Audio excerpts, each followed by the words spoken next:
Diqqat qiling, aholiga tezkor xabar. O'zgidromet markazi 5-dan 8-iyul kunlariga ob-havo prognozlarini e'lon qildi. Unga ko'ra, Qoraqalpog'iston Respublikasi hamda Xorazm viloyatida havo biroz bulutli, ayrim joylarda o'zgaruvchan bo'ladi. Yog'ingarchilik kutilmaydi. Shamol-sharqdan 7-12 metr sekund tezlikda esadi. Harorat 5-iyulda kechasi 17-22 darajalik, kunduzi 31-36 darajalik. 6-dan 8-iyulgacha kechasi 20-25 darajalik, kunduzi 35-40 daraja issiq bo'ladi. Buxoro va Navoiy viloyatlarida havo biroz bulutli, ayrim joylarda o'zgaruvchan bo'ladi. Yog'ingarchilik kutilmaydi. Shamol sharqdan 7-12 metr sekund tezlikda esadi. Harorat 5-iyulda kechasi 20-25 darajalik, kunduzi 32-37 daraja issiq. 6-dan 8-iyulgacha kechasi 22-27 darajalik, kunduzi 36-41 darajalik bo'ladi. Toshkent, Samarqand, Jizzax va Sirdaryo viloyatlarida havo biroz bulutli, ayrim joylarda o'zgaruvchan bo'ladi. Yog'ingarchilik kutilmaydi. Shamol sharqdan 7-12 metr sekund tezlikda esadi.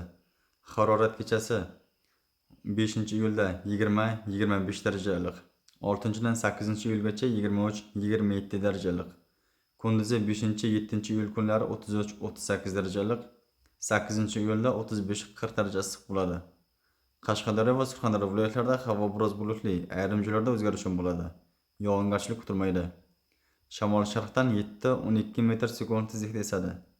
Faqat 6-iyulda 9-14 metr sekund tezlikgacha kuchayadi. Harorat 5-iyulda kechasi 20-25 darajalik, kunduzi 34-39 daraja issiq.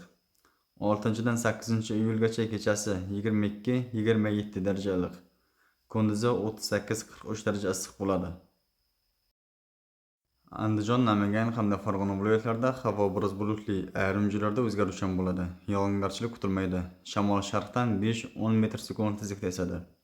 Harorat 5-iyulda kechasi 18-23 darajalik, kunduzi 30-35 daraja issiq. 6-dan 8-iyulgacha kechasi 20-25 darajalik, kunduzi 34-39 daraja issiq bo'ladi.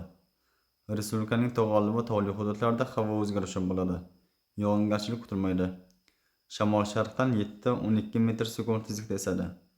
Harorat 5-iyulda kechasi 12-17 darajalik, kunduzi 15-20 darajalik. 6-dan 8-iyulgacha kechasi 15-20 darajalik bo'ladi. Kunduzi 23-28 darajalikgacha ko'tariladi. O'zingizni asrang, xayr, salomat bo'ling.